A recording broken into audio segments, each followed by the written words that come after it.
Hi everyone, I'm Mrs. Yeap.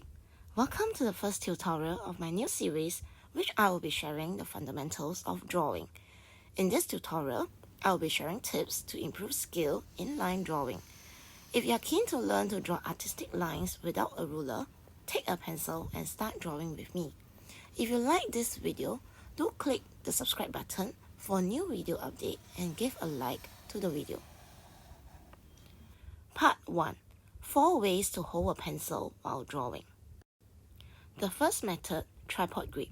Tripod grip is the most common method to hold a pencil. We use this method to write and draw. Most commonly, this method is used to draw short strokes or details in a highly controlled manner. Secondly, extended tripod grip. If you hold the pencil with tripod grip at the end of a pencil, this method is called extended tripod grip. Notice how the wrist is being moved to produce longer lines, especially the curved lines. Next, we have underhand grip.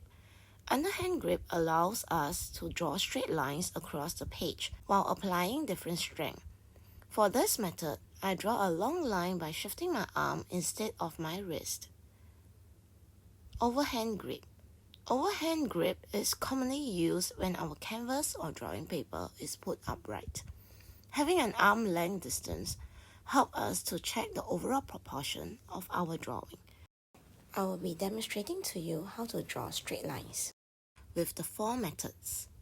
Do remember to move your arm instead of moving your wrist. First, we have underhand grip. Then, we have tripod grip. Third, we have extended tripod grip. And lastly, we have overhand grip. So these are the 4 methods you can use to draw a long line.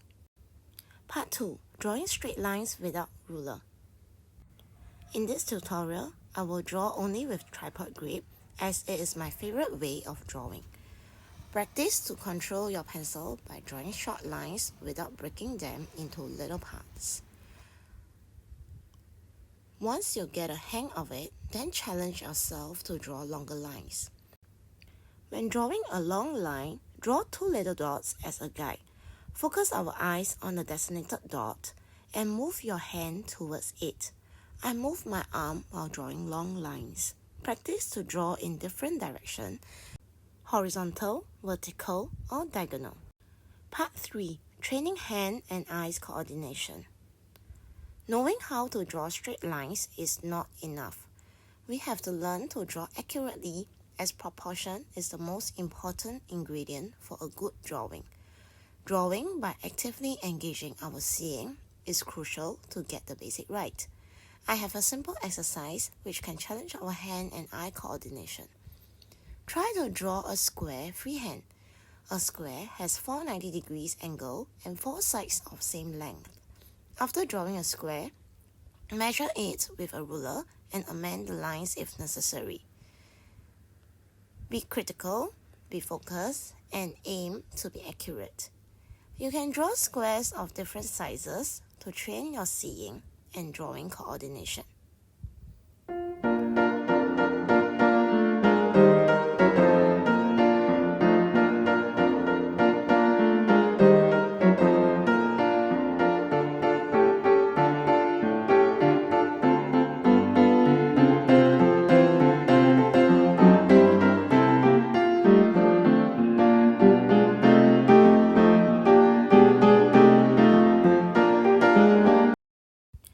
We could also practice our spatial awareness by dividing a big square equally into small squares. Practicing this way has 2 benefits. Firstly, we could train our confidence in drawing long lines. Secondly, we could train our spatial sensitivity and racial identification. Now, let's continue our practice with curved lines. Oh no, lines with equal thickness are boring. Drawing lines with little control makes everything worse. Let's move on to part 4, changing the thickness of a line.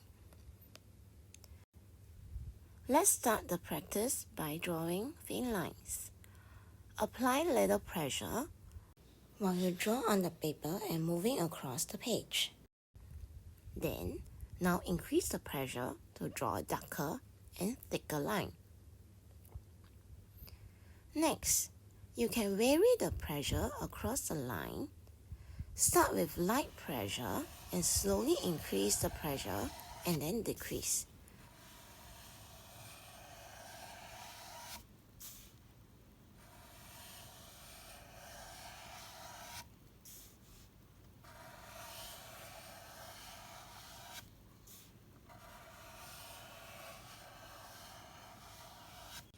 As more lines are drawn, something magical happens. The lines look like they are moving. The different thickness in the lines give impressions of lights and shades, which then create an illusion of moving waves. Now we are at our last part, which puts everything together to make a one-line drawing. One-line drawing is a drawing that we draw with one continuous line without lifting our pencil as much as possible. One-line drawing forces us to study a subject matter quickly while trying to maintain a correct proportion. Drawing by varying the pressure can create lines of different thickness to suggest areas of shadow or areas of highlight. That simply means we press harder for shadow areas and draw lightly at the highlights. You may use the photograph as a reference to practice your drawing. I have included 2 examples of one-line drawing in this video. If you are keen to find out more and practice your line drawing, I have other pen line drawings in this playlist. The video was recorded in real time for easy reference and practice. For next tutorial, I'll be sharing a few tips to improve your shading and blending skill in pencil drawing. Don't forget to click the subscribe button so that you will not miss out any new video tutorial which could help you to improve your drawing skills. If you have any question or comment, do comment below and I will get back to you at the soonest time. Thank you and see you in my next video.